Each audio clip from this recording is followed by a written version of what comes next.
بسم الله الرحمن الرحيم قل يا عبادي الذين أسرفوا على أنفسهم لا تقنطوا من رحمة الله إن الله يغفر الذنوب جميعا إنه هو الغفور الرحيم. جی اگلا سوال ساتھی نے ایک ویڈیو بھیجی ہے جس میں علامہ شیخ محمد ناصر الدین البانی رحمۃ اللہ علیہ ان کی آواز میں یہ بتایا جا رہا ہے کہ لوگ جو ہے یعنی افراط و تفریط کا شکار ہیں آج کل. پہلے یعنی تقلید کے چنگل میں پھنسے ہوئے تھے، اس کے بعد آزاد رائے اگر اتنی قائم کر لی گئی ہے.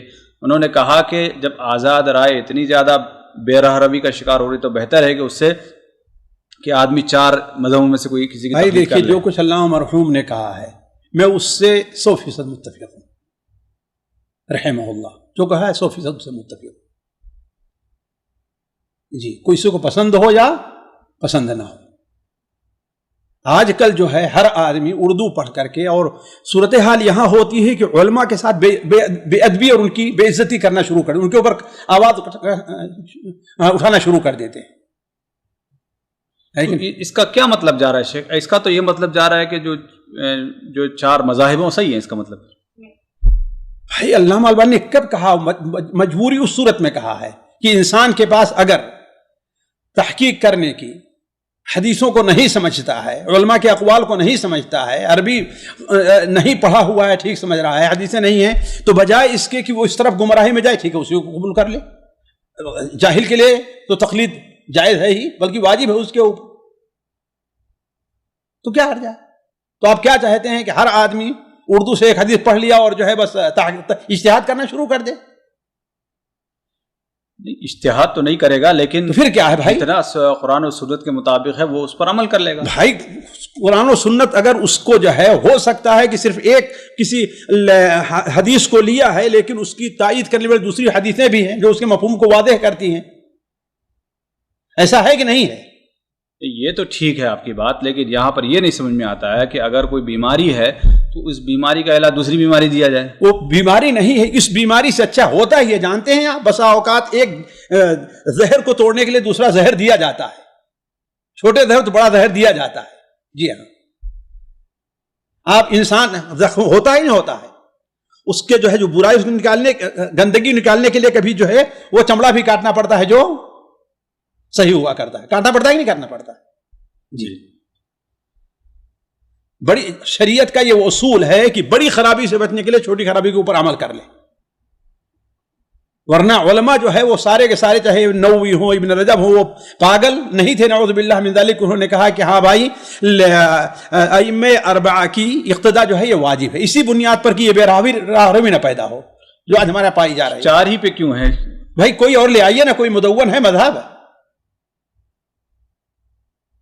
کوئی مذہب مدون ہے تو ٹھیک ہے آپ لے آئیے. اسحاق ابن راہوے کا مذہب مدون ہے، اگر مدون ہے تو ٹھیک ہے. تو قرآن حدیث مدون نہیں ہے قرآن حدیث، لیکن ہر آدمی، وہی بات ہے، ہر آدمی کیا قرآن حدیث کو سمجھ سکتا ہے آسانی سے؟ ہر آدمی کی نظر قرآن حدیث کے ہر حدیث کے اوپر، ہر آیت کے اوپر رہتی ہے. تو ضروری بھی تو نہیں ہے اس کی اتنی ہر آیت اور حدیث پر ہر آدمی کی نہیں ضرورت، اجتہاد بھی تو ضروری نہیں اس کے لیے. ہاں تو ان کے لیے ہو سکتا ہے یہ. اللہ کے بندے، تو اور کس کی بات ہو رہی؟ وہی تو ہے جو یہی کہا علامہ مرحوم نے کہ جو آدمی اپنے طور پر اجتہاد نہیں کر سکتا، اس کے غلطی زیادہ ہوتی ہے، تو اس کے لیے کیا ہے، بجائے اس کے کس میں کرے اسی کے اوپر اڑا رہے. جی کم سے کم وہ اللہ کے نزدیک یہ بری ہوگا کہ ایک عالم جس کا شریعت کے اندر علماء کے نزدیک اعتبار تھا، ان کے کہے کے اوپر اس نے عمل کر لیا. یعنی عام آدمی کے لیے نہیں ہے. عام آدمی جو جاہل ہے اسی کے لیے بات ہو رہی ہے. وہ کسی کی اقتداء اور تقلید ضرور کرے گا. وہ ہر آدمی ظاہر بات ہے نہ دلیل کو سمجھ سکتا ہے، اور ہر آدمی کے لیے نہ ضروری ہے کہ ہم اس کو دلیل سے مسئلہ بتائیں گے. بسا اوقات ایک مسئلہ ہوتا ہے اجتہادی ہوتا ہے، اس کی پہنچ اسی سوچ سے بات اس کو سمجھانے لگی تو کیا ہے وہ بالکل الٹا اس کا مفہوم سمجھنا شروع کر دے گا.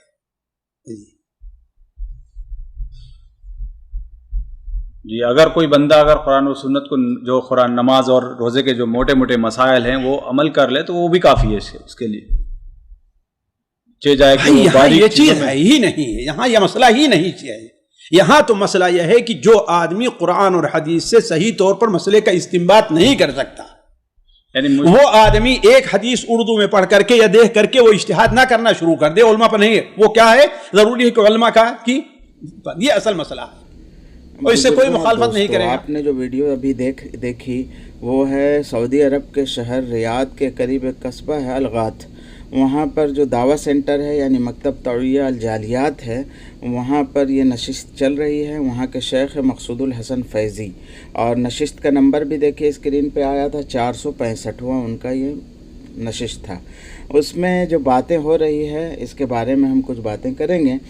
تو سب سے پہلے بات یہاں سے شروع کی ہوئی کہ ان کو ایک شیخ البانی کی ایک ویڈیو ملی ہے جس میں کہا گیا ہے، سوال کرنے والے پوچھا ہے کہ وہ کہہ رہے ہیں کہ آزادی سے بہتر ہے کہ مذاہب اربعہ کی تقلید کی جائے۔ تو فیضی صاحب کہہ رہے ہیں میں اس سے متفق ہوں اور میں اس کی پرواہ بھی نہیں کرتا کہ کوئی کچھ کہے۔ یعنی آپ جانتے ہیں کہ اہل حدیث علماء تقلید کو شرک کہتا ہے، کوئی بدعت کہتا ہے، کوئی گمراہی کہتا ہے، اس لیے فیضی کہہ رہے ہیں کہ بھائی میں اس کی پرواہ نہیں کرتا کون کیا بول رہا ہے، اس سے مجھے کوئی لینا دینا نہیں ہے۔ تو ہوسٹ کہنے لگا پھر اس کا مطلب یہ ہوا کہ جو مذاہب اربعہ ہیں وہ صحیح ہیں۔ تو فیضی نے کہا کہ بھائی بات سمجھو، جو آدمی جاہل ہے استنباط نہیں کر سکتا۔ جاہل کا صرف یہ مطلب نہیں ہوتا کہ بھئی آپ ان پڑھ ہیں یعنی کہ کچھ جانتے نہیں ہیں، اس کا مطلب یہ ہے کہ جس بات کو آپ نہیں جانتے اس بات سے آپ جاہل ہیں۔ آپ انگلش نہیں جانتے تو انگلش کے جاہل ہیں، آپ عربی نہیں جانتے تو عربی سے جاہل ہیں، آپ کمپیوٹر نہیں جانتے تو کمپیوٹر سے جاہل ہیں۔ اسی طرح سے آپ استنباط نہیں کر سکتے تو آپ جاہل ہیں، آپ مقلد ہوں گے، آپ مقلد بنیں گے، مجتہد کی مانیں گے۔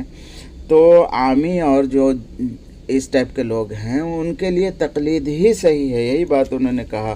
تو ہوسٹ نے تھوڑی سی بات سنبھال، اس کا چہرہ بھی دیکھیے گا آپ کا اڑ گیا کہ بھئی یہ کیا ہو گیا، ہم لوگ تو گولی دیتے آ رہے تھے کہ بغیر اپنے سے ایک ہاتھ میں قرآن لو، ایک ہاتھ میں حدیث لو، اپنا مسئلہ اپنے سے حل کرو۔ یہاں تو انہوں نے بات الٹ دی، شیخ البانی نے الٹ دی۔ اور جو میں آپ کو اسکرینز پہ بہت سارے اسکینس دکھا رہا ہوں، یہ جو ہے وہاں کے سعودی عرب کے بہت بڑے عالم اور اہل حدیث لوگ جس کو اپنا امام مانتے، ابن تیمیہ رحمۃ اللہ علیہ کا، وہ کہہ رہے کہ بھئی تقلید کے بغیر گزارا نہیں ہے، آدمی کیسے گزارا کر سکتا ہے کیونکہ اس کے پاس اتنا علم نہیں ہے۔ تو یہ باتیں کیسے ہو گئی؟ تو اس نے تھوڑا سے بات کو یعنی اپنے لوگوں کو گولی دینے کے لیے پھر بات کو گھمایا کہ بھئی اجتہاد تو نہیں کرے گا لیکن جو موٹے موٹے نماز روزے کے مسائل ہیں اس کو کتاب و سنت سے یعنی قرآن حدیث سے سیکھ لے گا، عمل کرے گا۔ تو فیضی صاحب کہنے لگے بھئی کیسے ممکن ہے جب اس کو پتہ ہی نہیں ہے؟ یعنی مجتہد کے لیے ضروری ہے کہ تمام احادیث کے اسناد کو جانتا ہو، صحیح غلط کی تمیز کر سکے، اور اسماء الرجال پہ اس کو جو ہے دسترس ہو، اور جتنے ایک مسئلے کے یعنی کہ آپ سمجھو اس بات کو کہ استنجا کرنے سے لے کر کے حکومت کرنے تک اور پیدائش سے لے کر کے موت تک مسلمان کے ساتھ مسائل ہی مسائل ہیں، یعنی دین کا ہر کام اس کو کرنا ہے۔ وہ کیسے کرے گا؟ اس کے لیے اس کو علم چاہیے اس درجے کا، وہ اس کے پاس ہے نہیں۔ وہ کیسے ایک عام آدمی جو ہے اس کے پاس جو مسائل اجتہادیہ آ جائیں گے تو وہ کیا کرے گا؟ اس کے پاس مسائل آ جائیں گے، متعارضہ آ جائیں گے تو کیا کرے گا؟ منصوص متعارضہ آ جائیں گے تو کیا کرے گا؟ نہ اس کو پتہ ہے ناسخ منسوخ کا، نہ اس کو پتہ ہے راجح مرجوح کا، نہ اس کو اولا غیر اولا کا علم ہے، کچھ بھی نہیں معلوم، وہ اپنے سے کیسے کر لے گا؟ تو بیچارے کا جو ہے ہوسٹ کا جو ہے چہرہ اتر گیا۔ پھر اس نے جو ہے ایک ایسا سوال ڈالا کہ کچھ جو ہے بات کو میک اپ کیا جا سکے، جس کو آپ کہہ دیں گے کنٹروورسل سوال جو ہو سکتا ہے۔ تو اس نے کہا پھر 4 ہی مذہب کیوں؟ 5واں 6واں بھی تو ہو سکتا ہے۔ تو شیخ فیضی نے اس کا بھی جواب دیا جو ہم لوگ برابر دیتے ہیں کہ بھئی 4 مدون ہیں، اس کے علاوہ مدون کون ہے یعنی کمپلیٹ کون ہے؟ اسحاق راہوے کا کہاں رحمۃ اللہ علیہ کا مذہب کہاں مدون ہوا؟ اسی طریقے سے اور بھی جو دیگر ائمہ کرام تھے جو اس ٹائم کے مجتہد تھے خیر القرون کے، ان کا مذہب تو مدون نہیں ہوا، تو وہ کہاں سے آپ کہاں سے لاؤ گے؟ اور یہ ہم اپنی طرف سے بتا رہے ہیں آپ کو کہ بھئی اللہ کی مرضی تھی کہ 4 ہی کو رکھا، باقی کو یعنی کہ ان کا مدون ہونے نہیں دیا۔ جیسے اللہ رب العزت نے انبیاء علیہ الصلوۃ والسلام اور رسول بہت سارے بھیجیں، اس میں 4 کو ممتاز ممتاز کیا. آسمانی کتابیں اور صحیفے بہت سارے صحیفے آئے لیکن 4 جو ہے وہ خاص کتابیں ہیں. اور اسی طریقے سے جو ہے صحابہ کرام بہت سارے تھے لیکن 4 کو ممتاز کر دیا. اس 4 کے سلسلے کو آگے بھی چلایا, 4 ائمہ کرام کو ممتاز کر دیا. یہ اللہ کی مرضی ہے. تو میرے محترم بزرگوں, بھائی, دوستو, بات کو سمجھیں, اپنے لوگوں کو بھی سمجھائیں کہ بھئی ہوا میں نہ اڑیں. یہ کوئی عام مسئلہ نہیں ہے کہ آپ جو ہے کسی بھی فیلڈ میں ہو, آپ نے علم حاصل ہی نہیں کیا اور آپ جو ہے اپنے آپ کو مجتہد بنا لیں, اپنے آپ کو فن خان سمجھنے لگے اور ایک ہاتھ میں قرآن لے اور ایک ہاتھ میں حدیث لیں اور اپنے مسئلوں کو حل کرنے لگے. آپ ایک چھوٹا سا مسئلہ بھی حل نہیں کر سکتے. اس لیے جو ہے گزارش ہے کہ اس ویڈیو کو آپ بھی دیکھیں, اپنے سرکل میں بھی اس کو چلائیں, اور جو بیچارے میرے غیر مقلدین بھائی ہیں جو دھوکے میں آ گئے ہیں ان کی آنکھ کھولنے کے لیے یہ ویڈیو کافی ہے. ان کو سمجھنا چاہیے کہ بھئی ہماری اوقات کیا ہے. ہم سمجھیں کہ بھئی ہم مجتہد نہیں ہیں تو ہم مقلد ہیں, اور اس میں کوئی عیب کی بات نہیں ہے. یہ یعنی کہ اس کو ایک طرح سے عیب بنا کے پیش کر دیا گیا. یہ عیب نہیں ہے, بلکہ ہم نہیں جانتے تو دوسروں سے پوچھتے ہیں. ہم گھر کا کام ہے, گھر بنانا تو انجینئر کے پیچھے لگ جاتے ہیں, میکینیکل کام ہے تو انجینئر کے پیچھے پڑ جاتے ہیں, بیماری ہو جاتی ہے تو ڈاکٹر کے پیچھے چلے جاتے ہیں, ان کی تقلید میں زندگی گزارتے. تو بھئی دین میں کیا شرم ہے جب کہ اللہ رب العزت نے خود قرآن شریف میں حکم دیا فَاسْأَلُوا أَهْلَ الذِّكْرِ إِن كُنتُمْ لَا تَعْلَمُونَ. تو ہمیں کیا تکلیف ہے پھر؟ تو میرے محترم بھائی بزرگوں, دوستوں, بات کو سمجھنا ہے اور اپنے ساتھیوں کو بھی سمجھانا ہے اور اللہ سے دعا کرنا ہے کہ اللہ پاک ہمیں سیدھے راستے پہ قائم رکھے. خاص کر کے جو بیچارے ہمارے اہل حدیث بھائی, غیر مقلدین بھائی بھٹک گئے ہیں, ان کے لیے یہ ویڈیو ہے, وہ اس کو دیکھیں, صلاۃ التوبہ پڑھیں اور اللہ سے رجوع کریں اور اپنی زندگی کو صحیح رخ پہ لاویں اور ائمہ اربعہ کے طرز کے استنباط پہ اپنی زندگی کو گزاریں.